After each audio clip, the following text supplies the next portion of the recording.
우리 하나님의 말씀 같이 보겠습니다. 함께 나누실 하나님의 말씀은 요나서 1장 3절부터 17절까지의 말씀입니다. 요나서 1장 3절부터 17절까지의 말씀.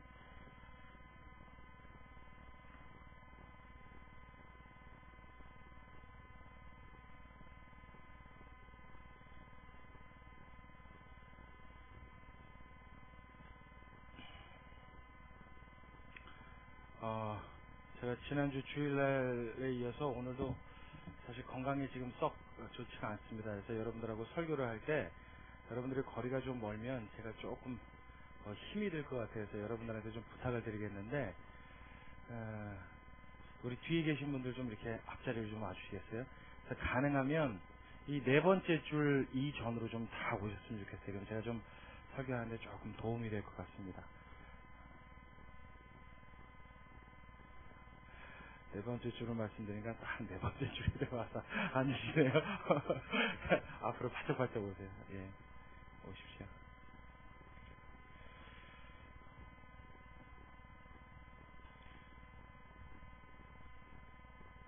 네, 다 찾으셨습니까?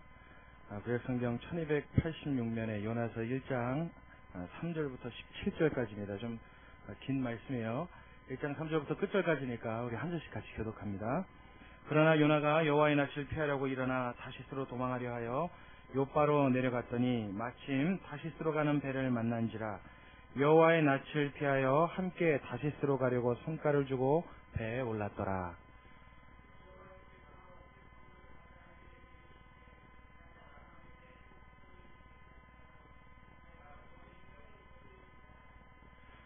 사공이 두려워하여 각각 자기의 신을 부르고 또 배를 가볍게 하려고 그 가운데 물건을 바다에 던지니라.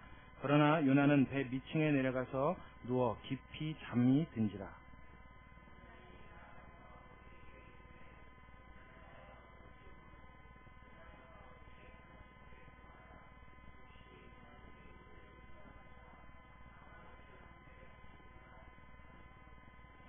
그들이 서로 이르되, 자, 우리가 제비를 뽑아 이 재앙이 누구로 인하여 우리에게 임하였나 알자 하고 곧 제비를 뽑으니 제비가 요나에게 당한지라.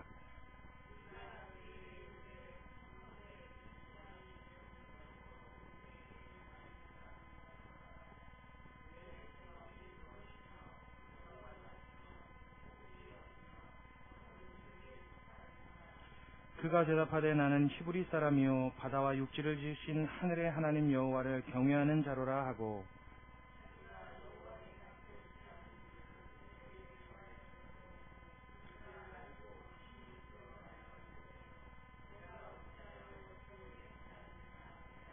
바다가 점점 흉용한지라. 무리가 그에게 이르되, 우리가 너를 어떻게 하여야 바다가 우리를 위하여 잔잔하겠느냐.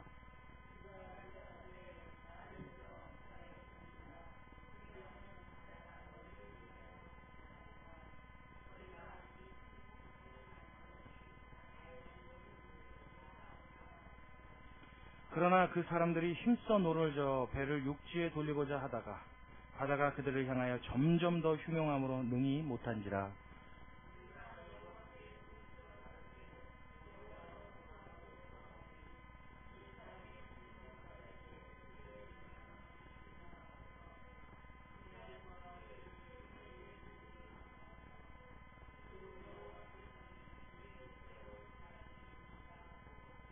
요나를 들어 바다에 던짐에 바다에 뛰노는 것이 곧 그친지라.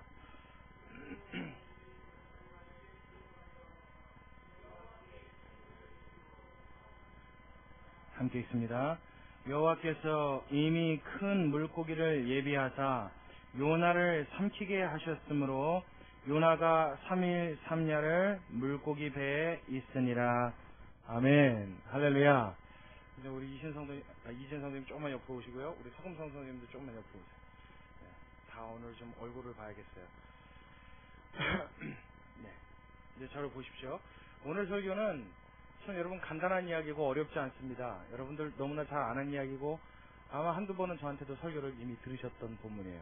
뿐만 아니라 이 요나서에 나와 있는 이 사건은 여러 가지 이슈를 통해서 우리가 여러 방면으로 설교를 이미 다 섭렵한 그런 내용에 해당됩니다. 그래서 오늘 본문은 어떻게 보면 좀 세상적인 표현으로 하자면 뻔한 이야기입니다.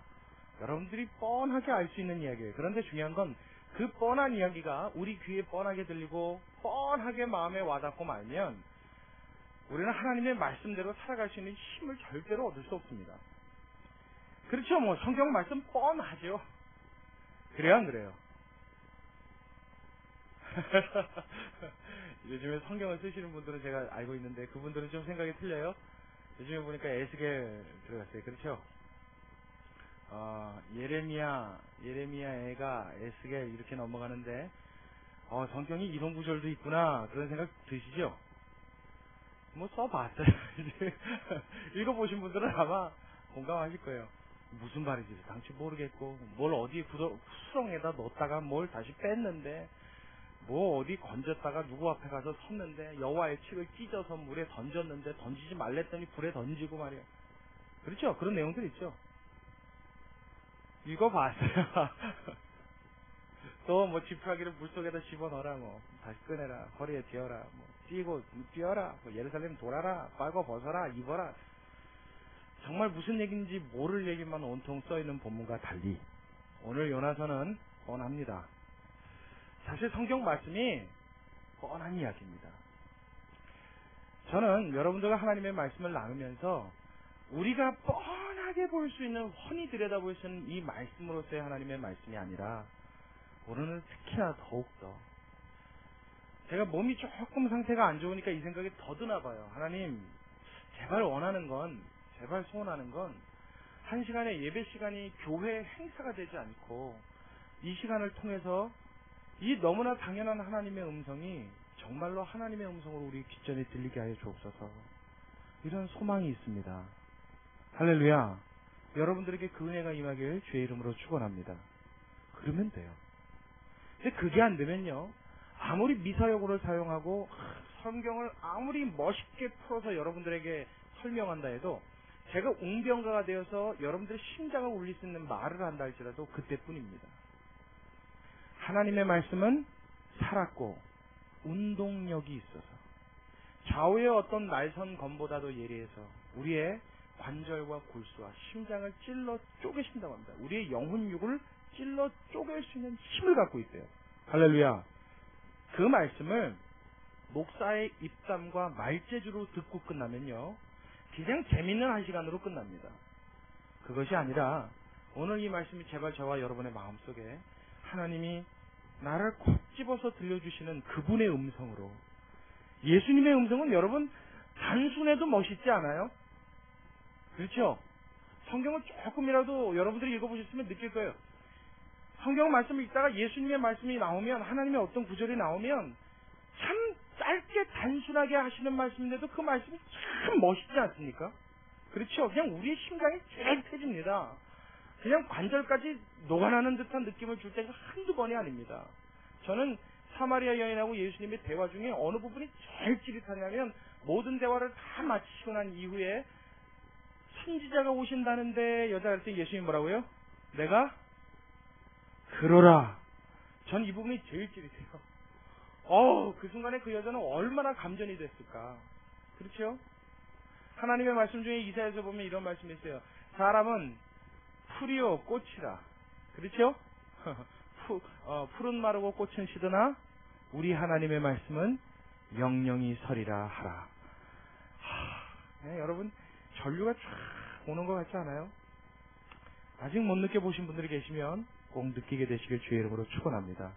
오늘 듣는 여러분 하나님의 말씀이 저와 여러분의 심장에 이렇게 꽂히기를 간절히 소원합니다.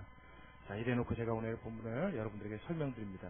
우리가 읽은 이 본문의 내용은요, 너무 잘 아는 내용이고 너무 많이 들었고 남녀노소를 불문하고 참 다 흥미로워하는 성경 구절입니다. 그렇죠? 요나가 하나님의 선지자인데 우리 왜 여기서부터 즐겁지 않아요? 하나님의 선지자인데 하나님의 명을 어기고 니느웨로 안 가고 어디로 갔어요? 다시스로. 그러면 우리의 마음속에 벌써 위로가 확 되잖아요. 봐라, 선지자도 하나님의 명을 어긴다. 그러니 나도 이쯤 하면 하다못해 요나급은 되지 않겠느냐. 이런 막연한 위안 아닌 위안도 얻을 법한 구절입니다. 저와 여러분이 이 말씀을 받을 때, 특히 여러분들이 여지껏 이 말씀을 들을 때 어떻게 느꼈을지 모르지만 이 요나서에 나타나 있는 이런 사건 이야기들은 참 동화와도 같고 무슨 옛날 이야기를 할아버지가 들려주시듯이 이렇게 편하게 들을 수 있는 참 재미난 이야기예요. 근데 이 속 안에는요, 참 무서운 하나님의 고집과 하나님의 음성이 담겨 있습니다.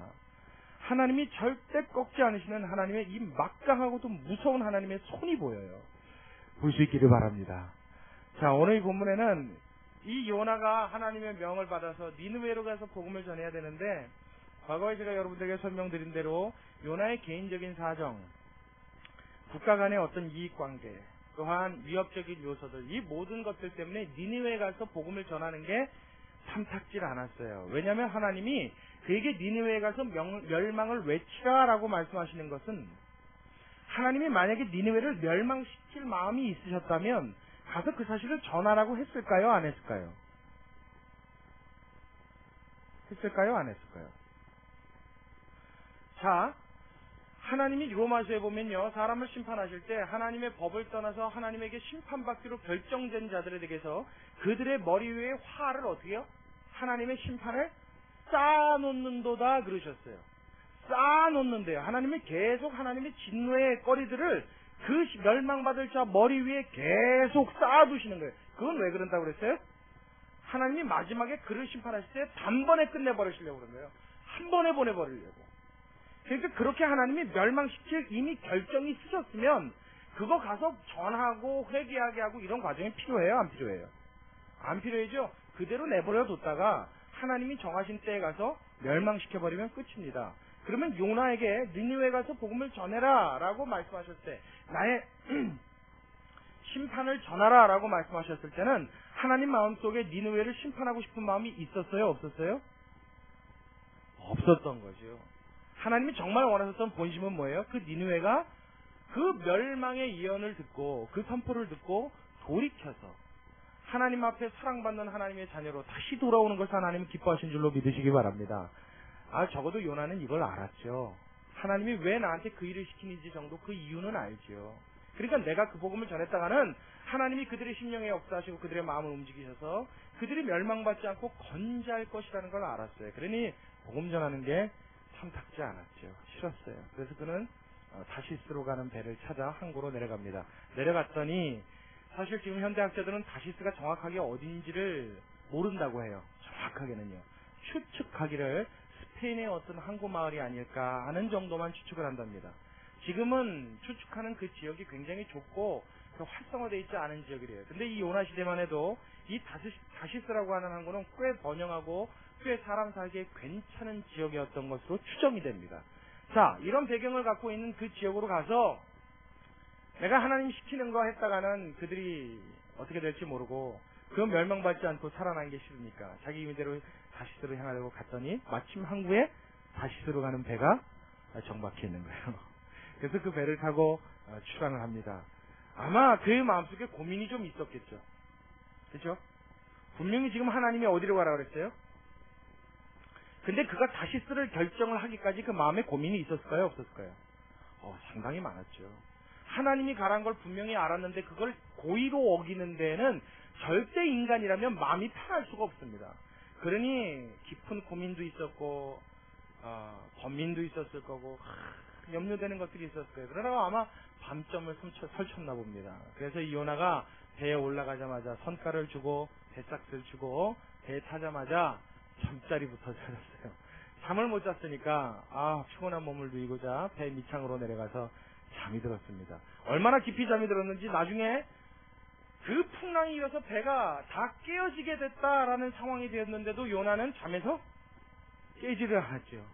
얼마나 깊이 잠든 거예요. 굉장히 피곤했던가 봐요.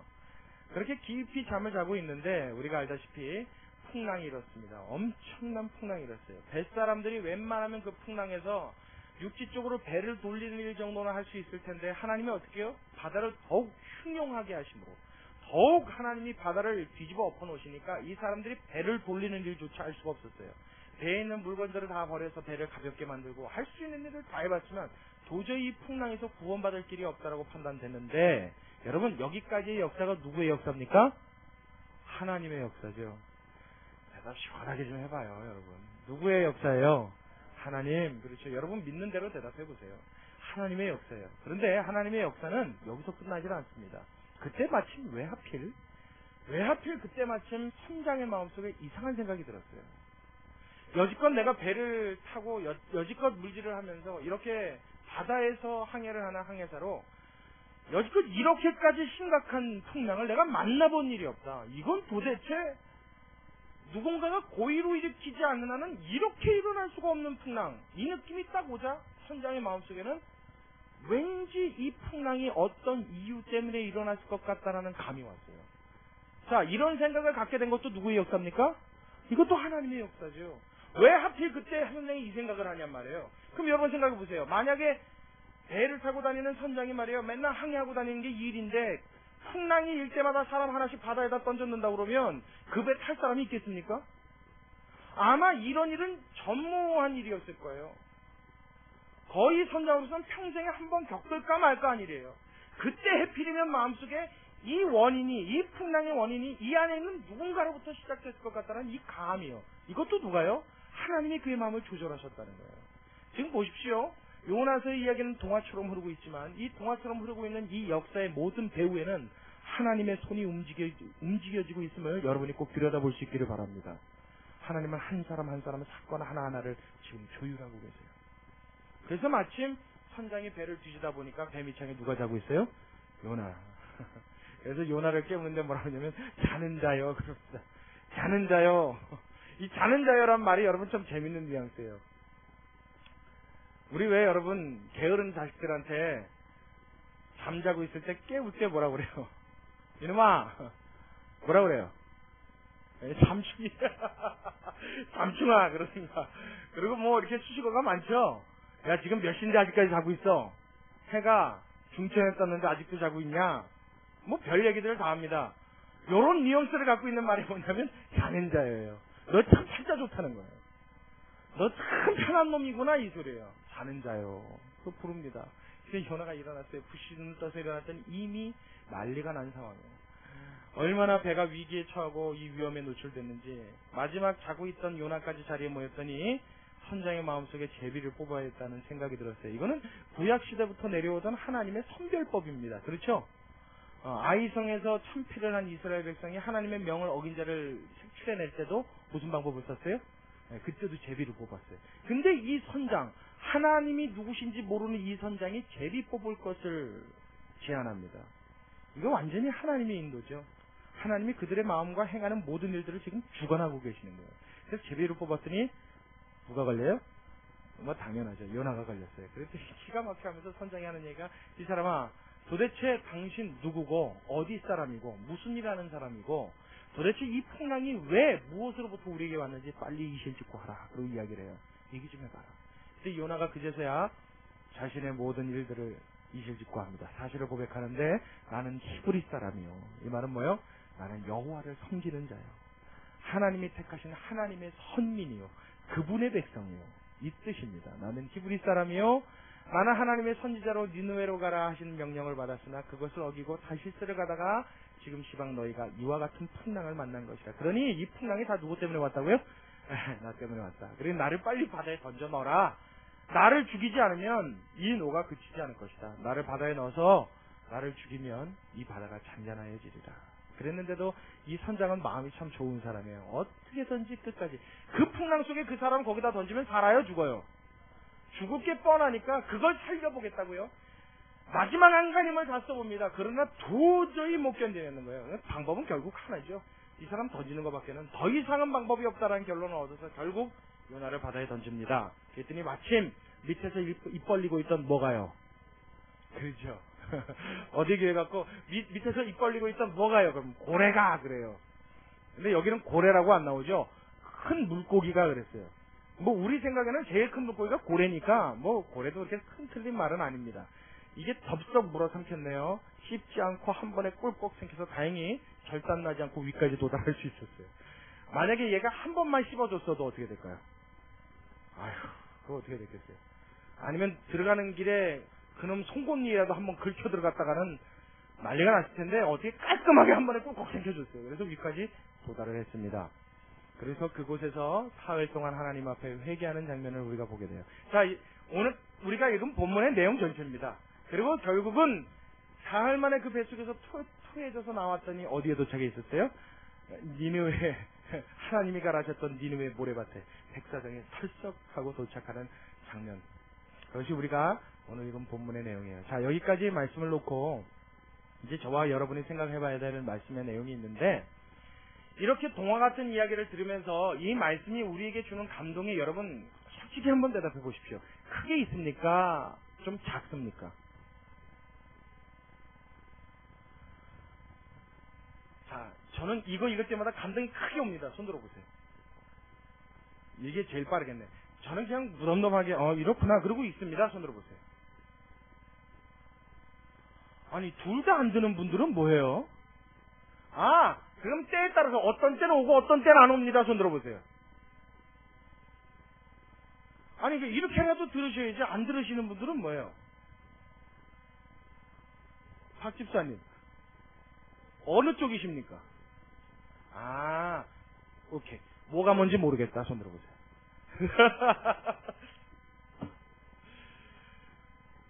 뭐가 뭔지 몰라서도 그렇고요.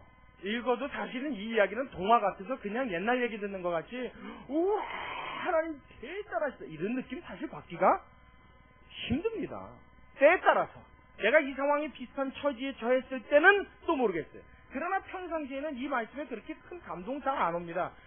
이게 문제예요. 제가 오늘 설교하고 싶은 포인트는 여기에 있습니다. 앞전의 이야기나 앞으로 드릴 모든 이야기보다도 제일 중요한 것은요, 왜 우리가 이 말씀을 읽을 때 이 엄청난 하나님의 역사하신 이 선지자 요나라고 하는, 우리 보기에 참 이 사람 별로지 않습니까? 선지자라고 하는 사람이 성경을 통해서 한 일이라고는 불순종밖에 대표적인 일이 없어요. 그리고 뒤에 가면 하나 더 나옵니다. 화내는 거. 그럼 여러분이 생각하는 이 목사가 맨날 하나님 앞에 불순종하고 화만 낸다 그러면 괜찮은 목회자 아닙니까? 별로입니까? 그건 완전히 별로죠. 이런 사람의 이야기예요. 근데 이 한 사람을 하나님이 고집 부리시면서 지금 만들어가고 계신단 말이에요. 말씀드렸다시피 시작서부터 중간에 일어나는 모든 과정과 결국 니느웨로 도착하고 그 이후의 일도 마찬가지입니다. 다 어떻게 해요? 하나님이 일일이 손을 대셔가면서 이걸 작업을 하고 계세요. 그런데 하나님이 역사하시는 이 역사를 보고도 우리 마음속에 크게 확 와닿지 않는 이유가 첫 번째로 무엇이냐면 믿어지지 않았어요. 믿어지지 않아서 그래요. 다시 한번 여쭤볼게요. 여러분, 이 요나서에 있는 이 물고기가 사람을 삼켰다, 죽지 않고 윗속에 사흘을 버티고 사흘 만에 다시 나왔다, 믿어져요 안 믿어져요? 그렇죠. 이게 솔직한 얘기예요. 그러니까 시작서부터 틀린 거예요. 그러니까 이게 감동이 올 일이 없는 거예요. 간혹 감동을 받으시는 분들은 이 사건이 믿어지는 겁니다.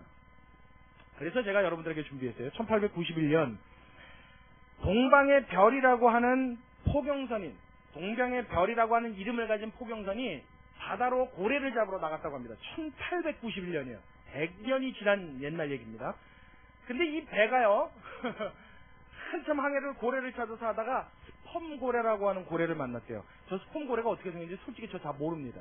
제가 이 자료를 구해서 여러분들에게 말씀드린 거라 궁금하시면 여러분들이 검색을 해보십시오.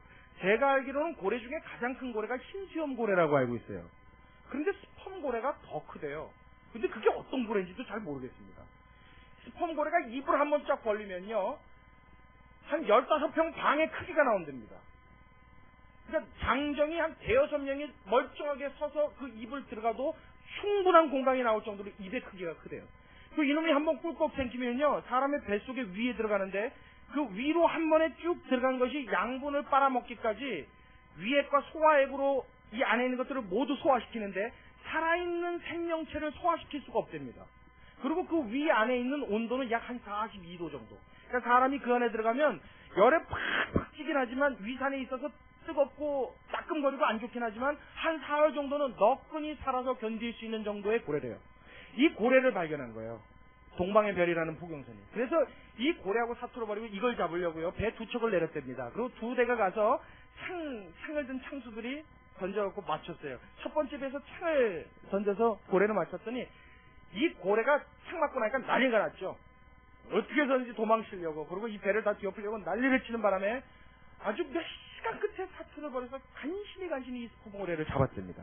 잡았는데 잡는 과정 중에 바틀러라고 하는 청년 하나가 실종이 됐대요. 바닷물에 빠진 거예요. 결국은 구조를 못하고 청년 하나를 잃고 돌아왔습니다. 돌아와서 잡고 난 이후에 이 고래를 한국에서 껍질을 벗기는데 하루를 꼬박 걸려서 껍질을 다 벗겼어요. 얼마나 큰지. 그리고 껍질을 벗기고 살을 부위별로 나누고 장기를 떼내서 그 다음날, 이튿날인 그 다음날 그 고래 배를 위를 갈라봤더니 그 안에 바틀러라고 하는 청년이 튀어나오더래요. 의식은 잃었는데 진찰을 해보니까 생명은 붙어있는 거예요.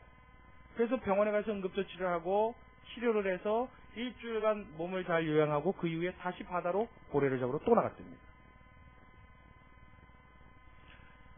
하도 못 믿으니까 워낙 이 사건을 현실적으로 일어날 수 없는 일이라고 단정짓는 게 우리한테 습관이 돼 있으니까 하나님이요 이런 사건을 일으키신 것 같아요. 그래서 이 예를 통해서라도 바닷속에 물고기가 삼켜서 사람이 살아날 수 있다는 확률이 있다는 것을 알라는 거예요. 분명히 이것은 역사적으로 일어났다는 것을 우리가 믿어야 하는 일입니다. 할렐루야. 이게 믿어지지 않으면요 여기서 일어나는 하나님의 모든 교훈은요 그저 귀에서 맴도는 감동적인 이야기로 끝날 뿐입니다. 여기로 내려올 수가 없어요. 이게 실질적으로 일어났던 현실로 일어났던 하나님이 역사하신 사건이라고 저와 여러분이 받아들여야 합니다. 이 사건을 여러분 반드시 믿으시기 바랍니다. 여러분 이런 고래들이 있단 말이에요. 실제로도 사람이 그 안에 들어갈 수 있다고요. 얼마나 안 믿으면 하나님이 이런 사건도 예비하셨겠어요? 제가 이 자료를 준비하면서 되게 웃었어요. 아, 정말 그런 일이 있구나. 그 윗속에 갇혔다 나왔던 사람은 얼마나 기가 막힐까. 더더군다나 여러분 이 요나서의 사건은요. 요나서의 사건은 역사적으로 과학적으로 물고기가 사람을 삼켰다 살아나왔다 이것보다도 더 중요한 역사적 사실임을 증명하는 증거가 있습니다. 그게 뭐냐면 마태복음 12장이에요. 자 여러분 우리 한번 찾아봅시다. 시향평으로 와서요. 본문 손으로 껴놓으시고 마태복음 12장으로 오세요. 마태복음 12장 마태복음 12장 38절의 말씀을 같이 봅니다.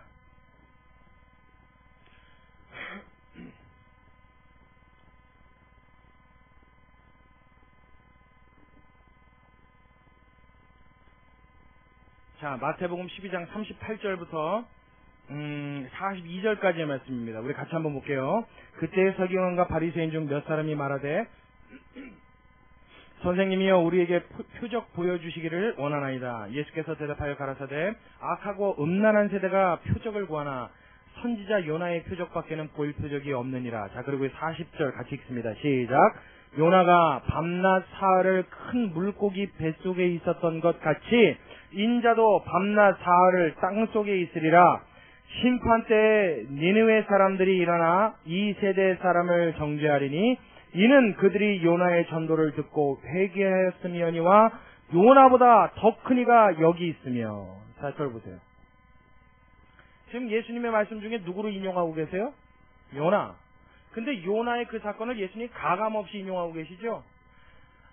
선생이여 우리에게 표적을 보여주옵소서 기적 좀 일으켜 주십시오 하는 얘기를 했어요. 그때 예수님이 뭐예요? 내가 너에게 보일 표적은 요나의 표적, 선지자 요나의 표적밖에 보일 것이 없다.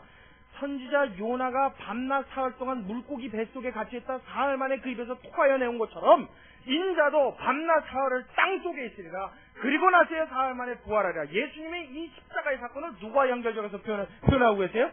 요나와. 그렇다면 예수님이 인용하신 이 요나의 사건은 여러분 역사적으로 사실입니까? 거짓입니까? 사실이죠. 누가 사용하신 거기 때문에 예수님이 인정하셨잖아요. 예수님이 그 사건이 있었지 않느냐? 나도 그렇게 하리라라고 예수님이 인정하셨어요. 그럼 여러분 이 사건은요. 스폰고래한테 들어갔다 나왔다.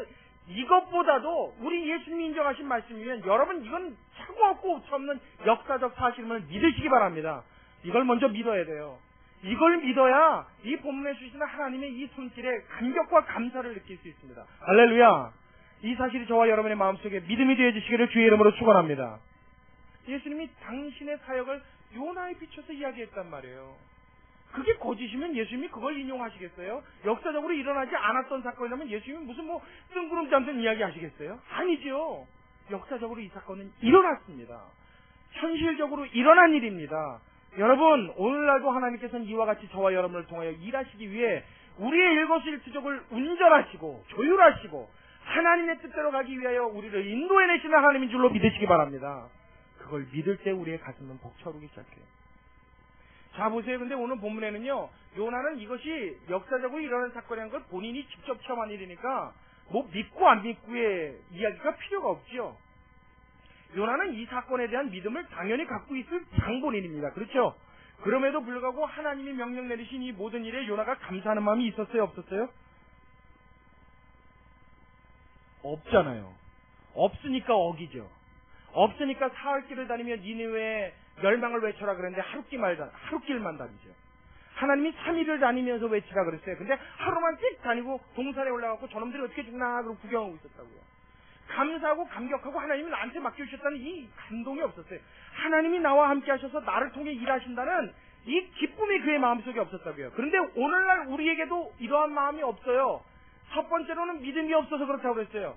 믿음이 있었던 요나도 그랬으니 믿음 없는 우리에게는 오죽도 그렇겠어요. 그런데 요나가 믿음이 있었음에도 불구하고 그의 마음이 감사하지 않았던 것처럼 우리에게도 감사치 않고 감격지 못하는 두 번째 이유가 또 있습니다. 그것은 무엇이냐면 이 말씀이 누구의 말씀인지를 제대로 깨닫지 못해서 그래요. 요나는 하나님께로부터 이 명령을 직접 받은 사람입니다. 그렇죠?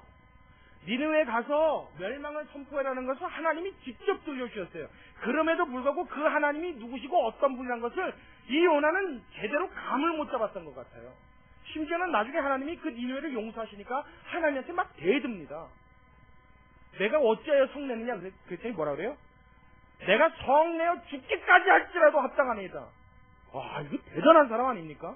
근데 사실은 뭐 그렇게 대단할 것도 없는 게 우리도 비슷해요.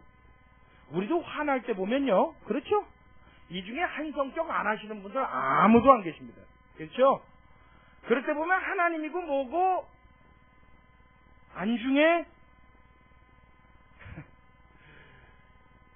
그냥 뒤에껏 여러분들 하네요. 전 있어요. 안 믿죠? 우리 다 하나님 앞에 비슷한 처지예요. 똑같습니다.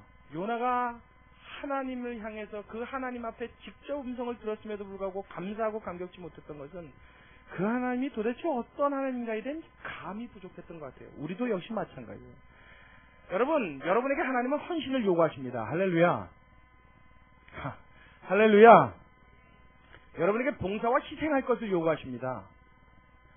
또한 뿐만 아니라 여러분이 이 세상의 모든 권세를 하나님과 더불어서 함께 받아 누리기 또한 하나님은 원하십니다. 아, 여기는 아멘이 커지네. 오유, 참. 하나님은 여러분에게 모든 계획과 뜻을 갖고 계시단 말이에요. 근데 이 모든 하나님의 계획과 뜻에 우리가 감사하고 만족지 않아지는 이유가 뭐냐면 그 하나님에 대한 제대로 된 정체성이 내 마음속에 자리 잡고 있지가 않아서 그래요. 제가 어느 날 우리 아들이요, 학교를 갔다 왔는데 저한테 자랑을 하는 거예요. 아빠. 그랬더니 이 녀석이 하는 얘기가, 아빠 저 오늘 학교에서 무슨 일이 있었어요. 무슨 일? 그랬더니 저 끝까지 남아서 애들 생일 파티하는 거 준비하는 거 도와주고 왔어요. 그날이 금요일이에요. 그랬니? 근데 저 내일 아빠 또 가야 돼요. 일찍 가야 돼요. 토요일인데 왜 일찍 가? 그랬더니 하는 얘기가 7시 반까지 학교 가서 애들하고 아직 준비 다 안 된 거 말머리 준비하고 그 다음에 생일 파티 해야 돼요.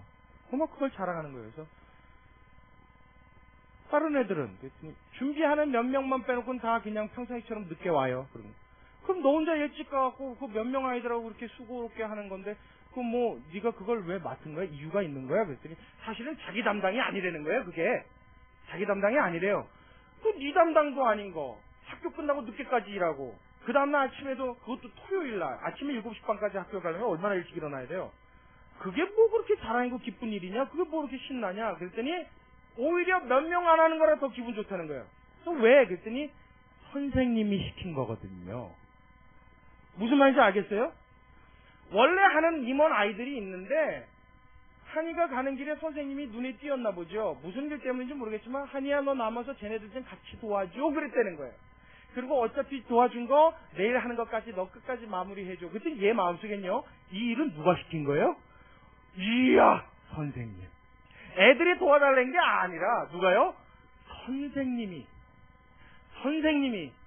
나 같은 것에게 은혜를 베푸사 이 큰 의무를 맡겨주셨으니 수요일날 7시 반에 등교를 할지라도 감사할 따름이니다. 할렐루야. 이거예요. 그러니까 그게 자랑거리가 돼서 저한테 그걸 자랑하고 있는 거예요. 그게 아니라면 그게 자랑할 만한 일입니까? 남들 1시간 더 잘 수 있을 때 1시간 일찍 일어나야 되고요. 남들 학교 끝나고 빨리 와야 될 때 자기는 늦게까지 남아야 되는데 그게 뭐 좋은 일이라고요. 문제는 뭐예요? 그 일을 누가 시켰다고요? 선생님이. 여러분 문제는 무엇입니까? 저와 여러분에게 헌신을 요구하시고 우리의 삶 가운데 봉사와 희생과 사랑을 통하여 하나님의 일을 함께하자고 요청하시는 그분이 하나님이시기에 하나님의 이와 같은 요청하시는 음성과 그분의 말씀을 들을 때 저와 여러분의 가슴은 벅차 올라와야 정상인 줄로 믿으시기 바랍니다. 대상이 누구인지 이게 바로 아는 거 아니겠어요? 하나님이 시키셨는데 마음에 답답증이 와요. 거부감이 들어요. 짜증나요. 싫어요. 그건 뭘 의미해요? 그분이 누구신지 아직도 제대로 모르는 거예요. 여러분 하나님이 언젠가 저와 여러분을 부르시는 거예요. 여러분 이 부른다는 단어를 신학적인 용어로 소명이라고 합니다. 소명, 부르다 이 뜻이에요. 저희처럼 이 목회자가 돼서 하나님 앞에 설교자가 되는 사람들은 세컨 콜링, 두 번째 소명이 있다라고 이야기를 해요. 그래서 두 번째 부름받은 사람들이 하나님의 사역자들로 헌신을 합니다. 여러분들도 하나님 앞에 세컨 콜링이 있었는지 있을지 없을지 모르지만 분명한 것은 저와 여러분이 예수를 믿고 하나님 앞에 구원받은 그 순간 하나님의 소명은 모두에게 임한 줄로 믿으시기 바랍니다. 요나가 받은 이 사명은 교회가 통치를 계승한 하나님의 명령이에요. 그러니까 교회 안에 내가 예수 믿는 자가 됐으면 요나가 받은 이 명령도 동시에 같이 받은 거예요. 아멘. 이게 하나님의 부르심입니다. 여러분들은 부르실 때 어떻게 불렀어요? 예, 내 자녀가 되렴. 그래서 여러분들은 예 했습니다. 그리고 예수님을 주여 부르고요. 하나님을 아버지 불렀습니다. 그 순간부터 하나님이 여러분들에게 그 소명에 대한 사명감을 주시는 거예요. 할 일들을 주시는 거예요. 예, 네 손 좀 다오. 예, 네 시간 좀 다오. 예, 네 발걸음, 네 입술 좀 다오. 네가 가진 것 좀 다오. 내놔. 그걸 통해서 내가 좀 일 좀 해보게. 그걸 통해서 내가 아직 너처럼 내 안에 들어오지 않은 자들을 내가 더 많이 부를 수 있도록 너를 통해서 좀 일 좀 해보게. 좀 와다오. 좀 네 손을 나한테 빌려주지 않겠니? 하나님 이렇게 부르시는 거예요. 그리고 하나님 뭐라 그러세요?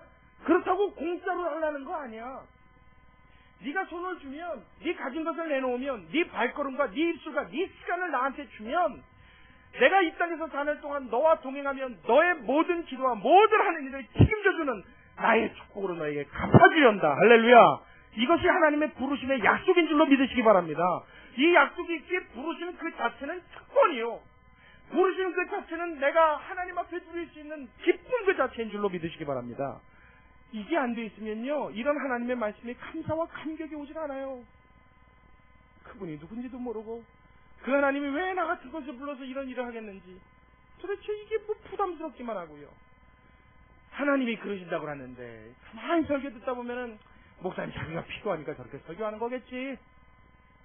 솔직히 그런 생각 들을 때 있어요, 없어요? 여러분 여지껏 혹시 있었을지라도 이제는 그 생각 지우시고요. 하나님 말씀에 주의 음성에 귀 기울일 수 있는 저와 여러분 되시길 주의 이름으로 축원합니다. 하나님은 그것을 약속하셨어요. 그 하나님이 누군지 깨달을 때 우리의 마음속에 넘치는 기쁨이 있게 됩니다. 마지막 세 번째는요, 첫 번째, 두 번째 이유보다 더 중요한 가장 핵심적인 이유가 됩니다. 우리가 감격지 못하는 이유. 사실 요나는요, 믿음도 있었고요. 그러니까 하나님의 선지자죠. 그렇죠? 뭐 선지자인데 믿음 없다는 게 말이 되겠어요? 뿐만 아니라 하나님에게로부터 직접 명령을 받은 사람이라 누구의 음성인지도 알고 누구의 명령인지도 그는 알았습니다.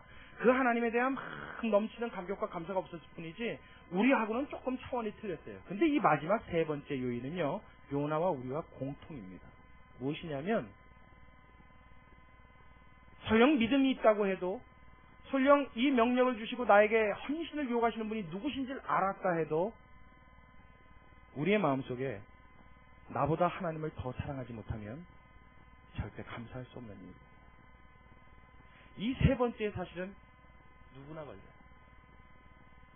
첫 번째, 두 번째를 넘어간다 그래도 믿음을 갖고 그 하나님이 누구신지 제대로 깨달았더라도 우리의 마음속에 가장 깊숙한 곳에 나의 진정한 사랑이 하나님이 되어지지 않으면요, 절대 이 말씀이 감사함으로 와닿지 않습니다. 절대 감격스럽지 않아요. 일평생을 아프리카나 저 오지 같은 데 가서 선교를 하는 사람도요, 하나님 앞에 감격스러워 눈물을 흘리고 감사드리고 기뻐하는 경우를 봅니다. 그럴 때 그 사람들이 이야기를 들으면요, 공통적으로 하는 이야기가 있어요. 나 같은 것이 무엇이길래 하나님 나를 불러주셔서 이 귀한 사명을 맡겨주시고 나같이 버러지 같고 지푸라기 같고 쓸모없는 나를 통하여 하나님이 이 큰 일과 이 기적 같은 일들을 이루어 나가신 것을 볼 땐 지금 죽어도 여한이 없다는 거예요. 내일 평생 사는 삶이 나의 욕심이 아닌 누구의 욕심으로요? 하나님을 향한 욕심과 열망으로 객한 사람들의 고백이에요. 할렐루야. 그 마음속에 하나님을 진정으로 사랑하는 마음이 있단 말이에요. 오늘날 현대인들, 현대 그리스도인들이 갖고 있는 가장 큰 무서운 병은 자기 사랑병입니다. 자기 사랑병이에요. 나만 사랑하는 거예요. 나만. 내 교회만 사랑하는 거예요. 하나님을 사랑하랬지, 예수님을 사랑하랬지, 내 이웃을 사랑하랬지. 그렇죠? 언제 하나님이 너를 사랑하래요? 내 이웃을 누구처럼요?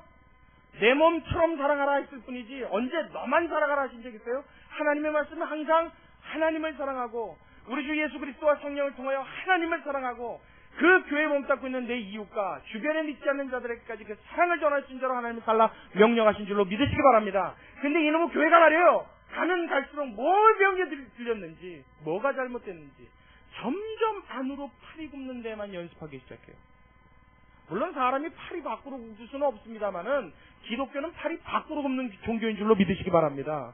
예수님은 이걸 명령하셨어요. 그러니까 예수님을 믿는 순간부터 나보다 누구요? 내 주변의 이웃부터 봐야 돼요.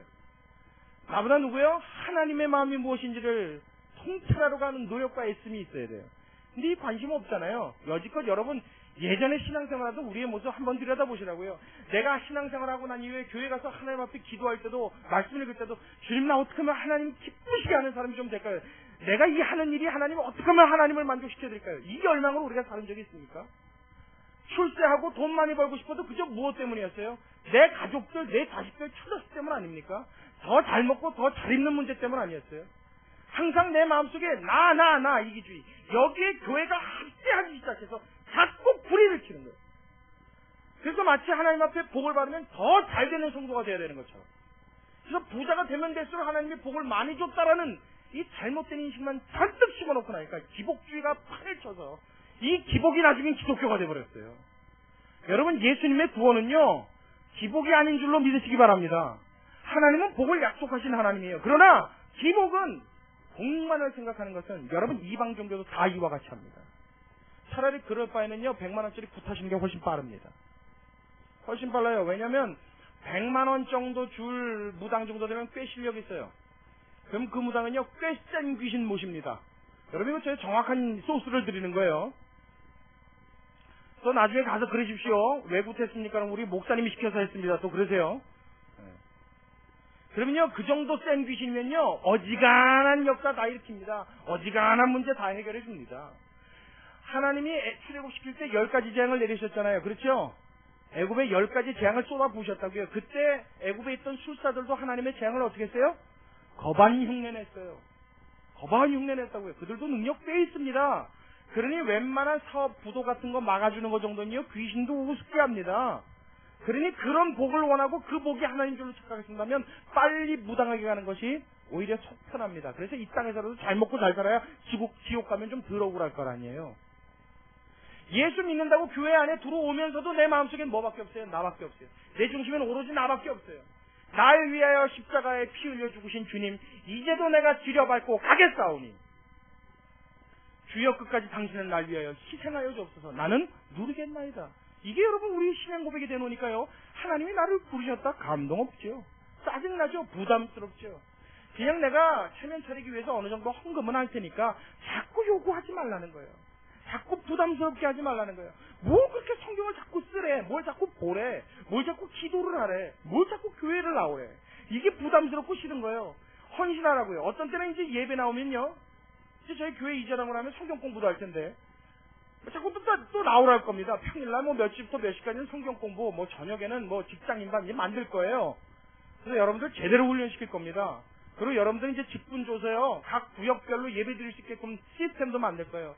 그런 거 지금도 계획하고 하나님 앞에 기도하고 있어요. 시간이 지나면 지날수록 점점 더 큰 헌신들을 요구해 나갈 겁니다. 여러분 제 요구입니까?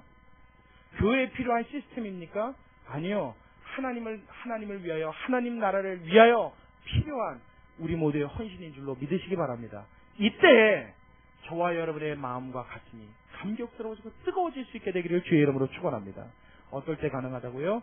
나보다 하나님을 더 사랑할 때 가능해요. 하나님을 좀 사랑해야 돼요.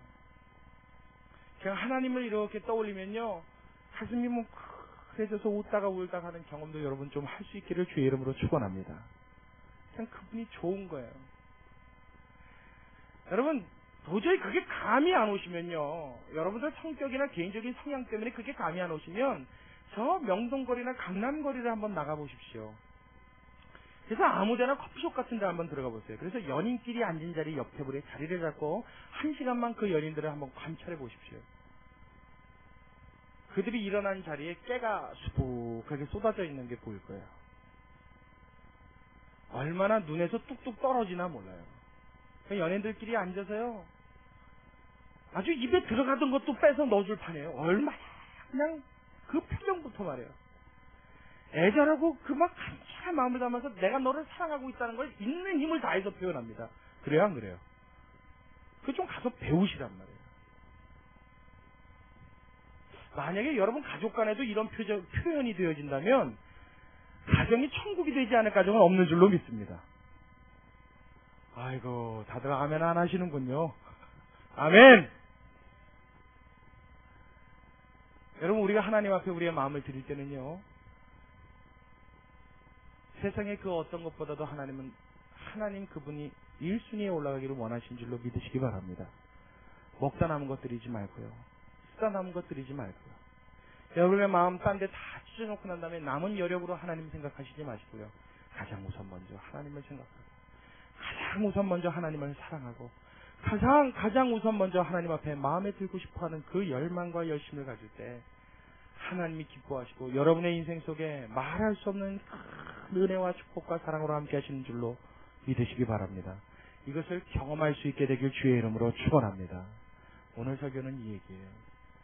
요나의 사건 사고들은 우리가 익숙히 다 들어서 알고 있는 이야기입니다. 그러나 이 익숙한 이야기가 하나님 앞에 다시 새로워지기 위해서는 먼저는 하나님이 나에게도 지금 이 요나와 같이 역사하고 있다는 사실을 믿어야 할 뿐만 아니라 나에게 헌신을 요구하시고 나를 부르시는 그분이 하나님, 그분이시라는 것을 깨달아야 함과 동시에 그 하나님을 나의 마음속 깊이 사랑할 수 있는 이 세 가지가 저의 마음속에, 저와 여러분의 마음속에 이루어져서 여러분 하나님의 말씀을 대할 때 그 하나님 말씀 앞에 여러분의 마음의 무릎이 꿇혀질 수 있는 사랑하는 분일교회 모든 성도 여러분 되시기를 주의 이름으로 축원합니다. 우리 같이 기도하겠습니다. 참으로 고맙고 감사하신 아버지, 사랑과 은혜의 주님, 언제나 우리 가운데 함께 하시는 나의 아버지 하나님, 우리 입으로 참 화려하게 여러 가지 말들을 하고 참 여러 가지 고백들을 하고 참 여러 가지 표현들을 사용하지만 정작 하나님 내 마음속 깊숙한 곳에는 그 주님이 계신가 모를 때 하나님 우리 부끄러워 고개를 숙일 때가 너무나도 많이 있습니다.